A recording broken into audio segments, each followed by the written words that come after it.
everyone, and welcome to MetLife's Financial Wellness Speaker Series. I would like to thank everyone for joining us. My name is Apostolos Ailamakis, and I'm the head of bank assurance and direct consumer business for MetLife Gulf. I'm sure you will all agree with me when I say that no one predicted how the world would change in 2020. The pandemic made many of us realize that planning for our future and protecting our families and loved ones should be on top of our priority list. And I can vouch on it because with some of you I had also separate conversations around this topic. So we're now in a new year, a new chapter. Looks like things are improving, and I must say that optimism, as some also say, is in the air. So the new year is a great opportunity to set some goals, including financial ones. And I think this is one of the key reasons why we came across this seminar and webinar forum. Today, we're joined with our esteemed panel of subject matter experts to discuss customer shifts in financial goal setting. In the session, we will delve into how customers can re-strategize their financial goals to protect their families and their loved ones. Now, without any further hesitation, I would like to turn to our panelists and ask them to introduce themselves. So, Leslie, I will start with you. Thank you, Apostolos, and wish you and the entire team and my fellow esteemed panelists a very happy new year. And hopefully we put the worst of the pandemic behind us and look forward to a fresh start. I'm from the MSMBD family, and I'm responsible for the retail wealth products and portfolio for both priority as well as business banking. I've been with the bank for 15 years and almost 21 years in Dubai. So it's a market that we've been closely associated with. And it's a pleasure for me to be on this panel today and looking forward to the next few minutes of discussions. Thank you, Leslie. Thanks. Ajit, let's move to you now. Hi, good afternoon and Happy New Year to everybody. My God, we have been waiting for this New Year to come. Thank you, MetLife, for inviting us to this platform, and I wish everybody a hello. And I have been here in the country for 40 years. Out of 40 years, many years, I think more than 2 decades, I've worked with MetLife Apostolos before it became MetLife. I was at Alico, and in 2008 I started my brokerage by the name New Age Insurance Brokers. And from starting with a team of 3, now we are currently a team of 50, and we do all kind of business, life, non-life, and yes, so there we are, and look forward to interacting with everybody. Thank you. Thank you. Thanks, Ajit. Thanks. Amol. Thanks, Apostolos. Thanks, Ajit. Nice meeting you, Leslie, again virtually. A happy New Year to everyone who's listening to this web episode. My name is Amol. I am Director of Bank Assurance and RAC Select segment at RAC Bank. I primarily look after bank assurance product management, distribution, as well as I'm also responsible for the mass affluent customer segment that is called RAC Select, including responsibilities for employee banking and mortgage sales. For another important element about this web series is coming right at the beginning of this year, and I really hope it brings optimism to all of us and our customers. Thank you. Thank you. Thanks, Amol. And last but not least, Rakesh. So wish a happy new year to everyone. Finally, 2021 is here. My name is Rakesh Shirke, and I'm working as a senior consultant with MetLife since last 9 years. Prior to joining to MetLife, I was branch manager for Tata AIG and Max New York Life, and I come from almost 11 years experience in pharma background. So looking forward to everybody in this webinar. Thank you very much. Thank you. Thanks, Rajesh. Thanks, gentlemen. So I think let's kick off with this. I think it will be a very vibrant and interesting conversation, even for the audience. So I will kick off my questions, starting with Amol. So I'm confident, because I discussed personally this with you, that you would agree that financial goals are important at every, I would say, Absolutely. phase of life, especially after the experience that we had during this pandemic. If somebody asks you how your personal financial goals have changed in particular, what would be your view? Apostolos, first and foremost, thank you for the wonderful question. It's very close to my heart, and this is my personal experience for the last 7, 8 months. For me, financial goals are like a marathon, not a sprint. Most of them are not about 6 months; they are about 5 or 10 years. The pandemic has structurally changed the attitudes and preferences of how and what consumers want to purchase, including financial services. Other than the human tragedy, what it really did personally for me is it accorded a gift of time to sit back and reflect on some of the important elements. I think the first element, which is extremely important, I'm sure it is for everyone, is the realization of the fact that health is true wealth.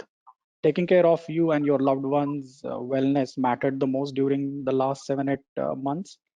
Uh, a simple thing we practice as family is to exercise for about 30, 40 minutes a day.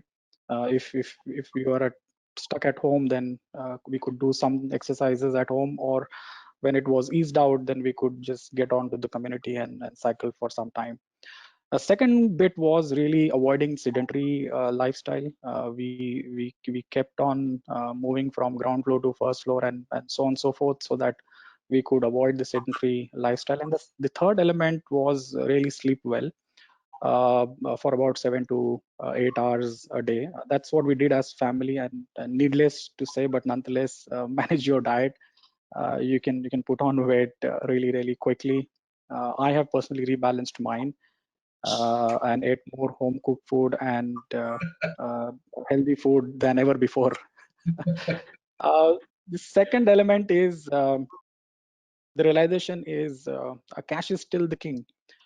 Cash here means is emergency funds, and most of the people that I know who are working here, the first thing that comes to our mind is wire out funds to your home country and maintain really minimum amount that is required. My suggestion, based on my experience, is raise that to about 6 to 9 months of expenses. Set that money aside. Therefore, if there is a crisis situation, at least you have something to look up to. I think the third element that I see is, and it's a paradox. Really take stock of your career, and I believe your career and investment risk appetite are inversely correlated. Of course, among other personal financial situation. But the thumb rule is, if you are in a high risk and high reward industry or jobs, then one should consider more steady and predictable product solution, and vice versa. However, irrespective of your risk appetite, the mantra here is really save and invest first and then spend, uh, as a matter of principle. The fourth and the second last element that I have realized is the Fomo syndrome. It is fear of missing out. There's a lot of hysteria around us due to current situation. Staying on course is paramount. I would really urge everyone, and especially I had my stockbrokers and other partners really calling me and saying, the market is going up and you are not fully invested, and so on and so forth. My suggestion to everyone would be pause, think, and then take an action. And even sometimes it's worth ignoring. The last bit is really what's your genetic makeup. What I mean is, some are by nature spenders, some of us are by nature savers, big savers sometimes. What is important is to have some goals to begin with. Be smart with your spending. Do not go beyond your means. While savers need to really reflect if they are investing in proper solutions and not just saving passively. I mean, the underlying thing one must remember, you cannot control everything. So keep reviewing your situation, your portfolio, and pace it up if required. Look, you are spot on. I will keep, based on your last feedback, I would like to continue on what about you spoke about. I don't forget about the cooking. I will come back separately on this. Okay, so your I've learned. customers, exactly. We can have a separate webinar on this, but given the feedback you just gave, have your customers' goals changed as well? I mean, do you see different approaches between what the banks call high net worth individual, affluent, or retail profile of customers? Well, let me answer it in a very simpler way in a three areas. I think irrespective of customer segment, I think the most important uh, thing that has happened is the pandemic has really pushed customers to rethink their priorities, and these priorities can be segregated into three broader categories.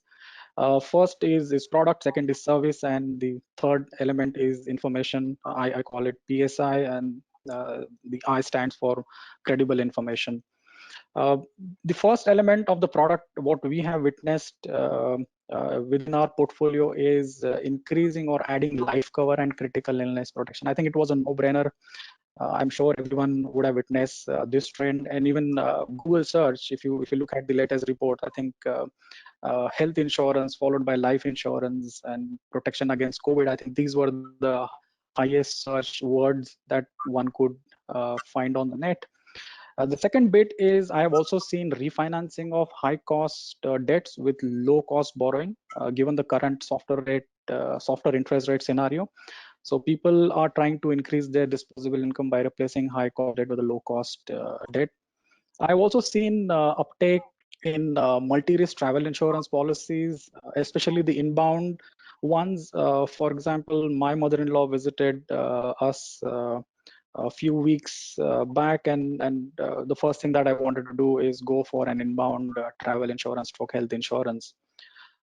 We've seen increase in those inquiries, and the last bit on product I've seen, although a small segment of customers, but personal cyber risk cover, largely an over-the-counter solution. So I've seen increase in these product demands very specifically. On the services bit, whilst many of us live in the UAE with our spouses and kids, making suitable arrangements for our parents back home has become even more important. And I've seen significant surge in inquiries from customers for teledoctor or assistant services back home for their parents. A lot of customers had anxiety about how do I get the medicines delivered to my parents, which are prescribed medicines. We've also seen greater demand for health insurance, especially back home. People wanted to buy a health a cover or a family floater in their home countries, given the current situation. And then the last bit, I think, which is not spoken a lot about in this market is really the mental health, and especially the parents back home are, I mean, at least my parents, they're all 65 plus, and really senior citizens. My mother is staying alone. I think for us, her mental health was extremely important, and we really trained her on how to use a laptop, do a Zoom call, and pursue her hobby. So along with my daughter, I mean, we really engaged with her on doing a singing competition within our family, or doing live paintings together. I think that really helped. I think digital literacy, I think, is an important service that we've seen significant surge in. And the last bit is on information.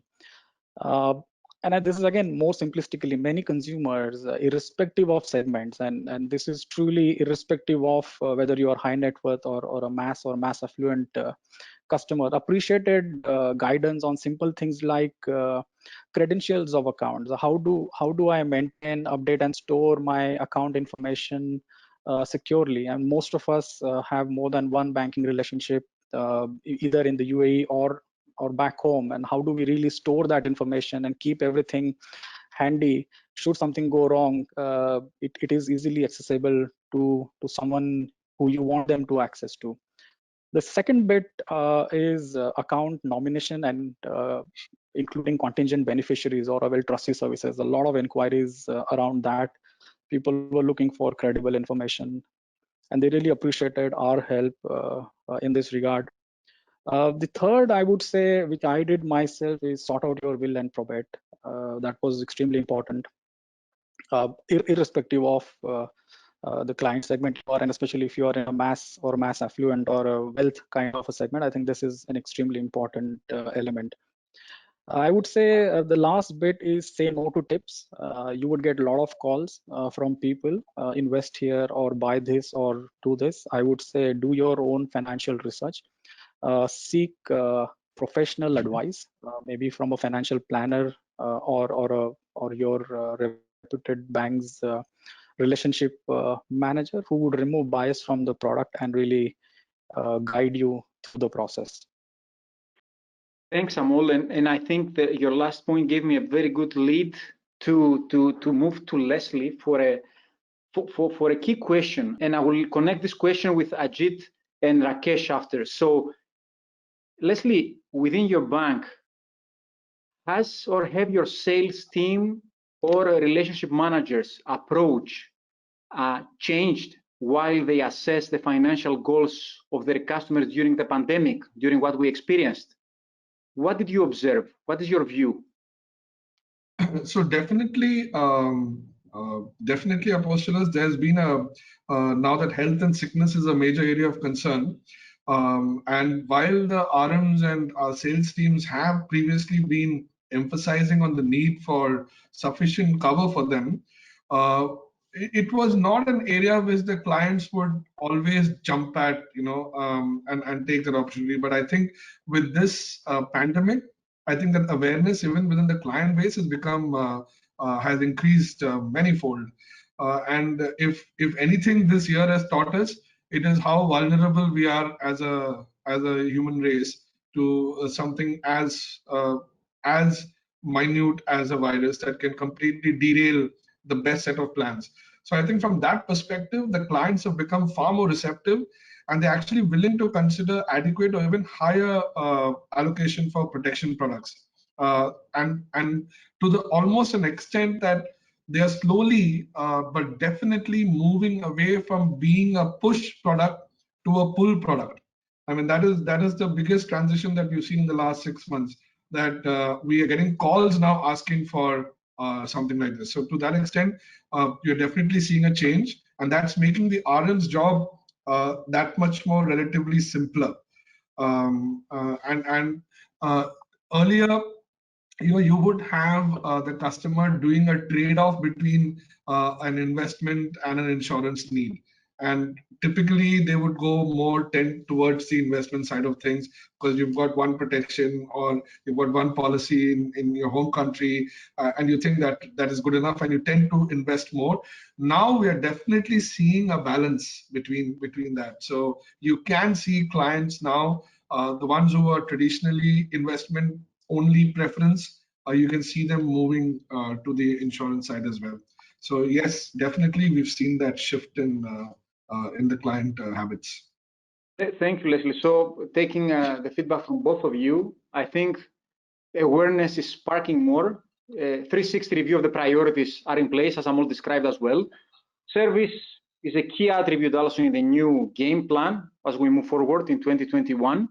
And I think listening to that, Ajit, I think I would like to hear your view about protection. I mean, do you feel protection is an essential element for high net worth individuals to consider during their goal setting, during their financial planning process? Absolutely, yes. In my opinion, high net worth individuals are responsible not only for their immediate family, but also for the extended family that they have in terms of their employees and the stakeholders. So there's no point in having a wealth if it is not properly protected. Very simple. And this pandemic really taught us that how vulnerable we are, not only mortality-wise, but also financially. A lot of people I saw personally, high net worth clients, who were investing, I would say today you can use the word recklessly. They got margin calls, and how they were in a situation which they won't like to be. So, and I had one instance where a person, he unfortunately passed away in a situation where his portfolio was significantly down. So this teaches us that we should be having, all high net worth individuals must have adequate protection to take care of their bank liabilities, to take care of the liabilities of their employees, of their business, and of the monies people stop getting. I know a lot of businesses, the credit that they are given, even to the best of their customers, the money didn't come in. So people need to have protection that should something go wrong in such difficult times, the family doesn't suffer, the stakeholders don't suffer. So yes, I agree with you that growing money is important, but protecting money and having a protection around it is very, very important. Yes. Thank you, Ajit. And prior I move to the second question for you, I would like to get Rakesh's view on that. I mean, you are meeting Rakesh daily, people, especially people that is the backbone of UAE. What is your view around this? What do you feel? See, when it comes to protection, particularly for HNIs, see, on happening of an unforeseen event, if your dependent or you are going to financially suffer, then the protection is essential, irrespective whether you are HNI or you are going to be an HNI. See, protection can play an important role in HNI's financial planning as well as goal setting. Protection can help in legacy planning, estate planning, and as much needed financial assistance during phases like what Ajit has clearly mentioned right now. In a situation like this, what we had seen last year, if the person is not there, how do the family protect the business? How do they overcome that financial burden on them? This is how it is compared. Let me give a simple example. I do have one HNI client of mine. He has a large portfolio, but he has a very small amount of insurance also into that portfolio. So what was the thought process into this person? Suppose tomorrow if the death happens, the family would require some time to complete a transition phase from this person is not the emotional loss to taking over the business, and they're coming back on track as far as finance is concerned. During this period, the family would require money. From where this money is going to come from? So it's very clear this money is going to come from the life insurance policy which I have. So it's very clear as far as his planning is concerned. If tomorrow's God forbid, when he is not there, his family will immediately get some money which they will use for some year, and they will have their own time and peace of mind to come back on track with their business. This is how they can plan for it. Very, very quickly, just to give a perspective, while protection is and insurance in particular, life insurance as a category is extremely important. What we really need to know, and we've realized this during the lockdown phase, this is really the April, May, June window. We ran a program called Customer Pulse program, and we spoke to about 200,000 plus customers over the phone. And the idea was not to sell a product or a service. It was really to understand how they are feeling, what do they need, what are their priorities, and is there any way we can help them as a team and as a bank. What we realized from that exercise is customers are absolutely wary of discretionary spending. Anything that they don't want to spend or they can postpone, they are doing it. They're absolutely seeking value for money solution, whether it is protection or any other solution which is absolutely priced well and competitively. Competitive benefits is what they're looking at. A lot of these customers are also looking at, interestingly, for instant gratification. Okay, if I do this now over the phone, what is in it for me? And then some of them are asking for instant gratification. And we run some of these programs with you, Apostolos, on direct to consumer side. And the last but not the least, they want to buy from a trusted partner.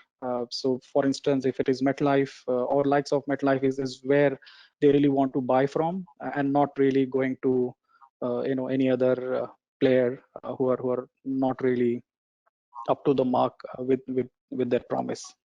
In fact, just to add to what Amol said, Apostolos, in fact, just similar study that we did also within the customer base.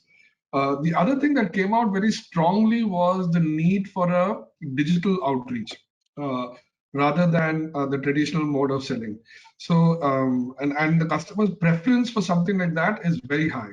So to that extent, it's actually forcing you to relook at your entire distribution strategy when it comes to, so many feet on street. Do you actually are they gainfully employed, or the digital channel is the best source? So customers tend to trust the digital channel far more. So to that extent, that's another insight that we saw during this last 4 months. So if I may say, I mean, Ajit and Rakesh, they spoke both about the safety net that somebody has to build, right, to safeguard in case of. And at the same time, Amol, yes, the survey you spoke about, it's a reality because we had a similar groundbreaking survey that just finished, and customers are more, as you described it, open to be approached with this type of solutions. And what Leslie mentioned, it makes sense. Yes, we've seen a different way that the customer wants to be onboarded, communicate, service, etc. And I would say, Ajit, if I link this with, I mean, if you had somebody in front of you, and this goes to everybody if you want to chip in, but you need to tell him what will be the financial action, if I may call it, that he has to take to safeguard his family. What should be a financial action if somebody tells you, give me an advice? What should be the one that I need to take?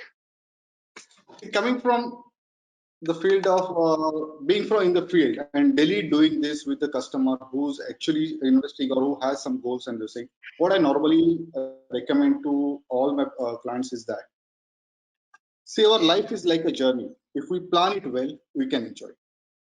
So and your future financial goals, if they are so important to you, actually spend some time in noting down what are your financial goals. That's, you know, your financial and you know your financial goals very well. One needs to do at least once in a year, sit down and write down what are your financial goals, aspirations for next 10 to 15 years, as Amol had said. Now here many times I get to hear that who has seen 10 to 15 years. But let's assume that you've seen that time and you reach to that 10 to 15 years time period. So like a journey, you need to note down all the things what your family needs in future, and to achieve, you need to have a timeline for that. Once you have those goals ready, you need to separate those one which are non-negotiable, then the one which you can, okay, fine, wait and do tomorrow. Like when I say non-negotiable goals, like it can be children's higher education. You cannot ask your child, okay, fine, don't go to university this year, or delay it for 1 year because there is a pandemic, or I'm not financially ready for it. So these are non-negotiable goals. There could be certain goals like having a dream vacation or second home, which maybe can wait, or you can give them more time. So once you are ready with your non-negotiable goals, you need to look into it. Okay, based on my current situation and my current provisions, how I'm going to achieve this, how far I'm going to reach with it. Once you have the gap, you know from where to take the action of how much gap you need to fill. And once you have this good part of it, that you are going to achieve this financial goal by doing these steps is ready, then you look at the hurdle parts of it. Now this time period of 10 to 15 years can be long period. Lot many things can happen during this period. One needs to look at what are the hurdles, obstacles can come in between this time period, and how me and my family is planning to overcome this kind of obstacles. That could be a simple thing like a job loss, to an extreme thing like death of a breadwinner, which will bring down the family's income. So how the family is going to overcome this? This is where the role of protection and insurance comes into picture. And most important factor, once you have noted down everything, review it every year, because this is not a one-time exercise. One needs to review it every year, and with the help of professional person like your relationship manager or your financial planner, who knows the subject very well, who is there to help you, and based on the things which are important to you, is going to give you recommendation, not only to sell you a product, but to give you a recommendation. This is what I can say. Thank you, Rakesh. Ajit, what is your, I mean, you're 40 years, I think you said here. So what is your? I will talk the basics, the very basics. What I learned in Alicoma alma mater. Yes. While we make the goals, I always tell my clients there are only two ways to make money. Either you make money or your money makes money. Either you work or your money works. That's it. There's no other. The third option is charity. So very important that you protect your income. Very simple. And what can go wrong in your life that can stop this income coming? All right. One, of course, is old age. Yes. I always say there are three odd factors that can stop your income coming to you. Old age, D is for disability, and another D is for death. These are three odd factors in our lives which can stop the income. And one of these, all three are, or one of those three are supposed to come in our life. Only we don't know in what order. But one thing is certain, that we all need money should any of these things come. That's one thing. And secondly, I always say that, okay, you are lucky, nothing happened, and you survived till 60, 65, 70, 80. You need money to live. And I personally feel this pandemic gave us a glimpse of what a retirement could be. 2.5 months, 3 months sitting at home. Some people lost job. So this was basically, I would say, a trial for people to know that how, if this is a 3 months you could not survive without income, think of a retirement which could go for 30 years, 40 years. So I always tell people that not only you should plan by way of insurance protection against death and disability and critical illness, you should also plan to have, like Amol said earlier, you should have a 6 to 8 months of your expenses right away with you in Dubai, and not remit anything, not remit everything that you get to your home country. That is what Amol mentioned, and I appreciate, I agree with him. So that's what I tell people, protection is very important. There's no two ways, there's no escaping that. And we saw it, and this year particularly, not last year I would say, last year particularly brought us closer to the reality that anything can go wrong, how vulnerable we are. And we are seeing an uptick in terms of inquiries, like everybody else, for term insurance, for health insurance, for savings. Yes. So, I think it was a wake-up call, I would say, for everybody. And I'm glad personally to see that people have, if I may use the word, understood the importance of having a protection and having a regular saving plan. So that's the one good takeaway, if I may say that, from pandemic that hit us last year. So yes, that's what I would like to conclude. Yes, Apostles. I liked what Ajit said about this was a wake-up call. It was more like a dress rehearsal for an actual retirement experience, right? And that's what, that's ironical that he said it, because that's what some of us smarter relationship managers have actually pitched to the client base. That it is, this shows you that when something like this happens, how prepared are you? So to that extent, I think the importance for protection could have never been more emphasized than what you actually experience through circumstances that are completely beyond your control, right? So to that extent, I think it was an excellent wake-up call. And like I said earlier, this is now becoming a pull product slowly. And Leslie and Ajit, there is one more thing this last year has taught us. See, it's not the cost of living is high, it's the cost of lifestyle is high. That is also we have learned in this. Correct. I was just saying, in a place like where we are, it's very easy to forget what lifestyle should you practice versus what you actually afford. And that is something which we emphasize as part of financial planning, but more often than not, they can be falling on deaf ears. But I think, yeah, you're absolutely right. So this year has taught that as well. Sorry, one more thing I'd like to chip in here is this was one more example, I would say, in terms of how markets perform. and how people who were brave, who took certain calls in the month of March, April, as long as they didn't stretch themselves, the markets don't go one way. This is the, I think fourth, fifth time I am seeing in my lifetime when markets have gone, there's a despair all around. We wonder what's going to happen. But those who are those brave souls, they can, those who could stick out, with their finances in proper shape, they made money. So markets, there's another, you can example that markets don't go one way. If they go down, if you're brave, yeah, and it will come up. The brave will, win. I would say in a way. Yeah, that's my another takeaway from this, lesson. Yes. In fact, add to that, Amol, I don't know, I would love to hear your experience because we've seen heightened wealth activity from our HNI segment this year. And Absolutely. I think almost everyone has made money. We yet to see, or very rarely you hear of a person who's not made money, which is ironical considering the fact that what we just spoke about a few minutes ago. But very rightly said, while there was despair all around, there were pockets of opportunity and people seized that. And those who seized it Because have seen.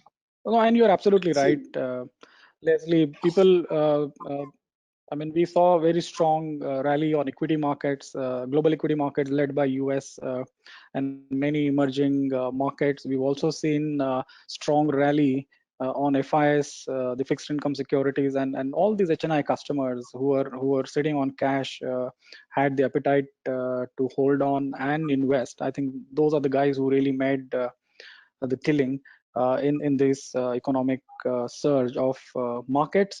But I'm just going back to a point. I think the protection bit, and that's where a lot of these average Joes and mass affluent customers are thinking of buying protection.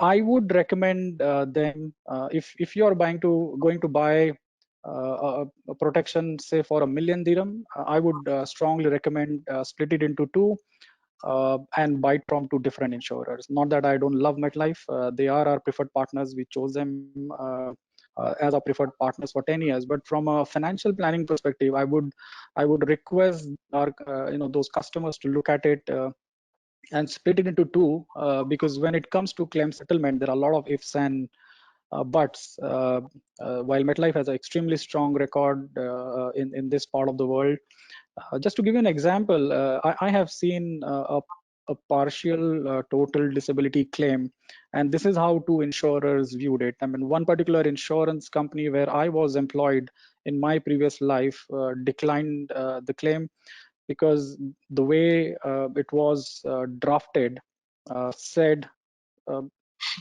that even if you lose your two hands, for instance, or two legs, for instance, you need to lose ability to carry on your day-to-day employment, and therefore his claim was rejected. And the other insurance company, the definition was pretty straightforward. It was a combination of one hand, one leg, or two hands, or one hand, one eye, and so on and so forth. And the claim was settled. And it was very difficult for that customer to understand that why one insurance company is settling the claim while the other declined it. So we introspected this matter and realized that the guy was professor, and the company where I was working declined the claim, saying that you're a professor, although you've lost both of your legs, you can still sit and deliver lectures, and therefore you do not lose the ability to carry on your profession. And I said, really? Well, that's history. I would strongly recommend people to split it into two, even if it costs a bit more because of the fixed expenses, but it really helps in long run. Interesting, Amol. I'll keep this example. Regarding this market, I would like to chip in something which I normally ask my clients. They're saying, there are many people who say that let the market recover and then we'll start saving for our future. This thing. What if the market never recovers? What if, Exactly, Rakesh, I have this question for you, specifically for you, that everyone is saying stay on course, allow the market to recover sometimes, right? Well, yes, what is your view on this? What if the market never recovers? What if that, like a Great Depression which we have seen in 1930s, it lasts for 10 years? Are you going to ask your children not to go to university because the market has not recovered? Your financial plan in such a way, when you are planning at the planning stage only, you should factor this kind of risk also. Market going down is also a risk associated when it comes to planning for your long-term financial goals. That's where it comes very important that moving towards conservative portfolio as you are nearing towards your financial goals. That's where not keeping all your eggs in one basket come into picture. And that's where it is very, very important that you need to sit it in front of a professional person to do your financial planning. You cannot ask your kids not to go to university because market is not recovered. So it will be as simple. I would like to connect this question. I have two questions that I think are interrelated. I have one for Ajit, which is related to the financial planning and his, let's say, key recommendations from a short-term and long-term perspective. But prior I jump into this question for Ajit, I would like to hear the view of Leslie and Amol on, because what you said now, Rakesh, I mean, guys, do you feel there is a playbook?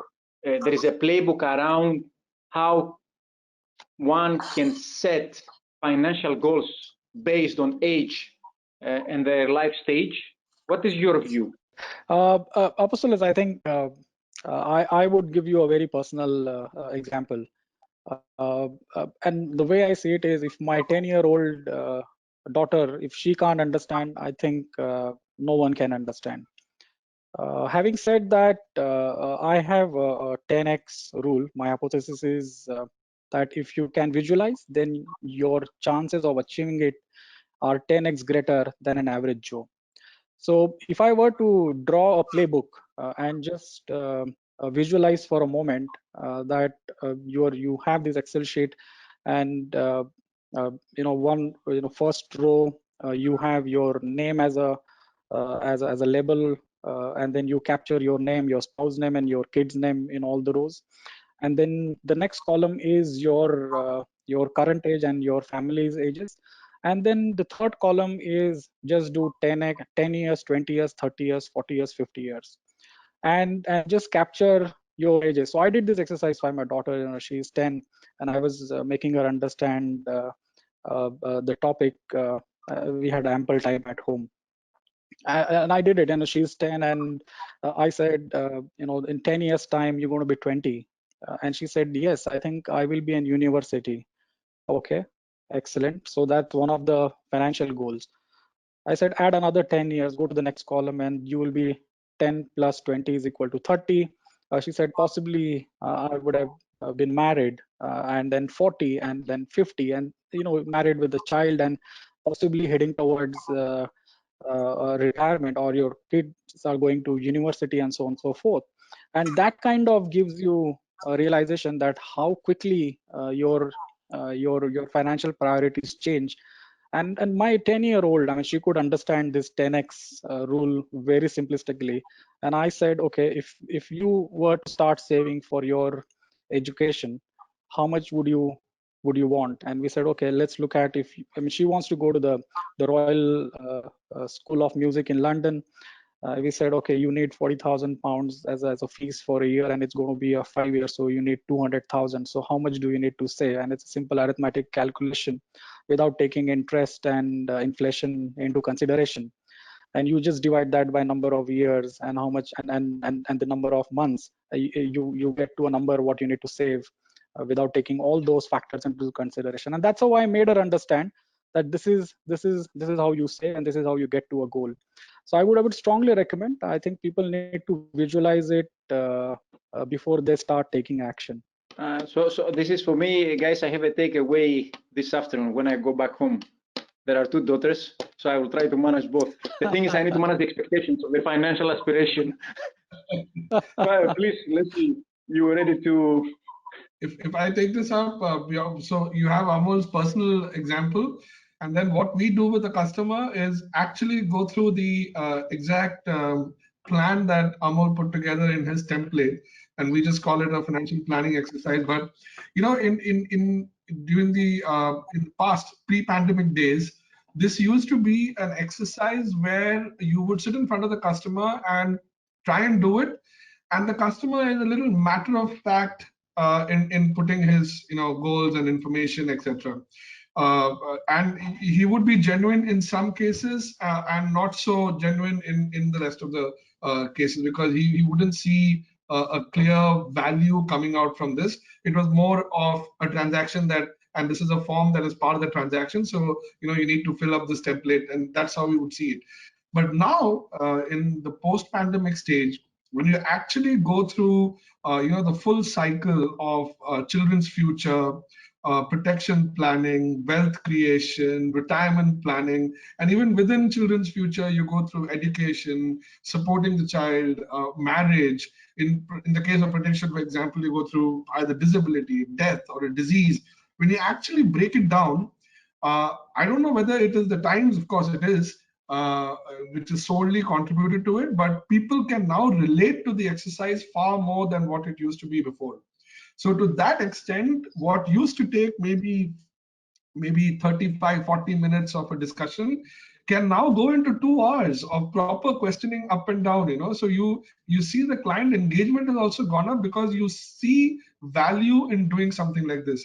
So I go back to what Rakesh also said earlier, that this is again not a one-time exercise, but it's a brilliant template. Now different service providers, different experts will have different versions of doing this, but by and large they all converge into one direction, right?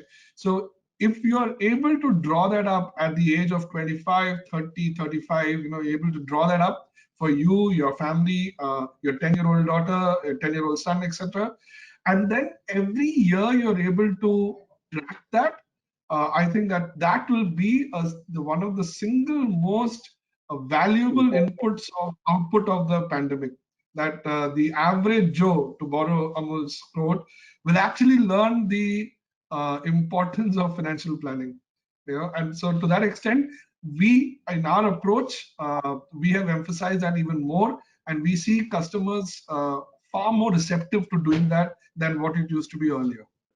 Just Rakesh, one moment for Ajit to share his thoughts on this. Yes, I agree. I really must, thank Amol. I learned something today. Wonderful way of, doing this 10x. Thank you, Amol. You never stop learning. Thank you. Yes, it's fact that clients do need hand-holding. They should be told, and without complicating. Sometimes we overcomplicate. We use jargons. We use P ratios, we use EPS, we use market data, and really bore him to death. I think we should not do that. We should be very simple, something that is going to be, we should talk to his heart, I would use the word. We should talk to his heart, something in a very simple language, and they require hand-holding. All right, and we must warn them as responsible financial planners, telling them what the risk involved in case there are certain decisions that they might be taking, which we must advise them that these decisions are not necessarily going to give the returns that they are promising. So that somewhere I feel it's our responsibility, telling the customers that okay, go slow, you still have 40 years to work, don't worry, don't rush, protect what you are having. All right, and then of course set aside some amount that you can take risk with.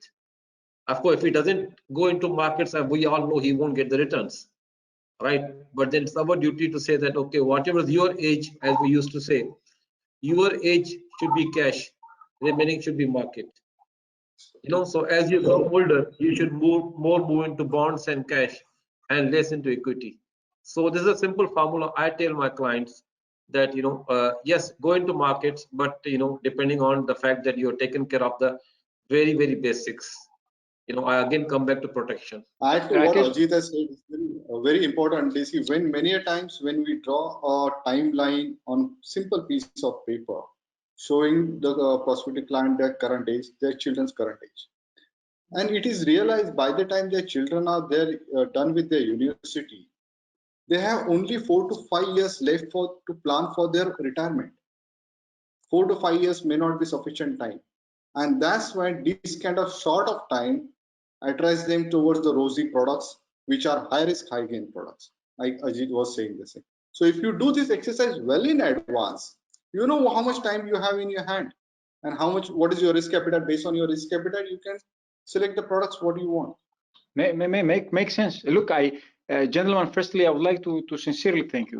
We are up and running almost 50 minutes, and honestly, I think it's a good opportunity for us to have the, as they say, the sequel of this series. I mean, from what I heard, it's keep it simple. Start today. Transparency. Find the right person to provide you the advice. The need is there. Safety net is a must. But I think most importantly, what all of you said, I feel is like each and every one should start today.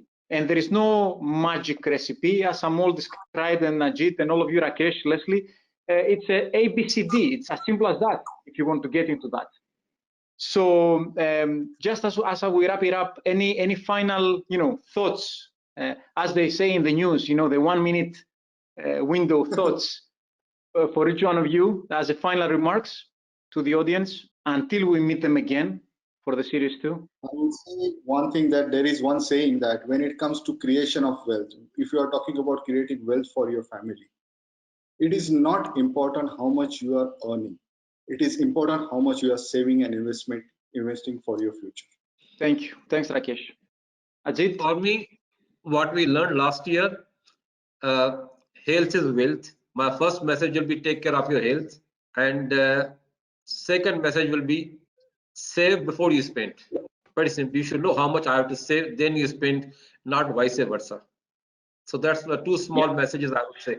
Thank you. Thanks, Ajit. Leslie? Thank you. Yeah, I will go back to saying, even if you've not done this before, it's never too late to start. And people never got rich by spending. So to that extent, people get rich by actually saving. So if you've not understood that concept, it's never too late to understand it even now. Thanks. Thank you, Leslie. Amol? Well, last but not the least, I would like to conclude by saying to all the panelists and Apostolos, you in particular, as well as Team MetLife, that history will be kind to us because we are going to write it together. 2021 is going to be an excellent year for insurance industry. Excellent. I couldn't agree more. Perfect. Guys, thank you so much for the feedback, for the insights. I mean, I will try not to count the years that each one of you, excluding me, has in the market, but definitely we cross the 100. So honestly, I would like to thank you so much for the insights, the views, the thoughts. And I really look forward, because financial wellness speaker series will be a must have and a must win as we move in 2021. And I'm looking forward to to a future forward vision for insurance in 2021. Thank you guys so much. Have a wonderful year ahead, and have a great afternoon. Thank you, Thank you, Apostolos. everybody. Enjoy. Thank Yes, you. bye-bye. Bye-bye. Yes.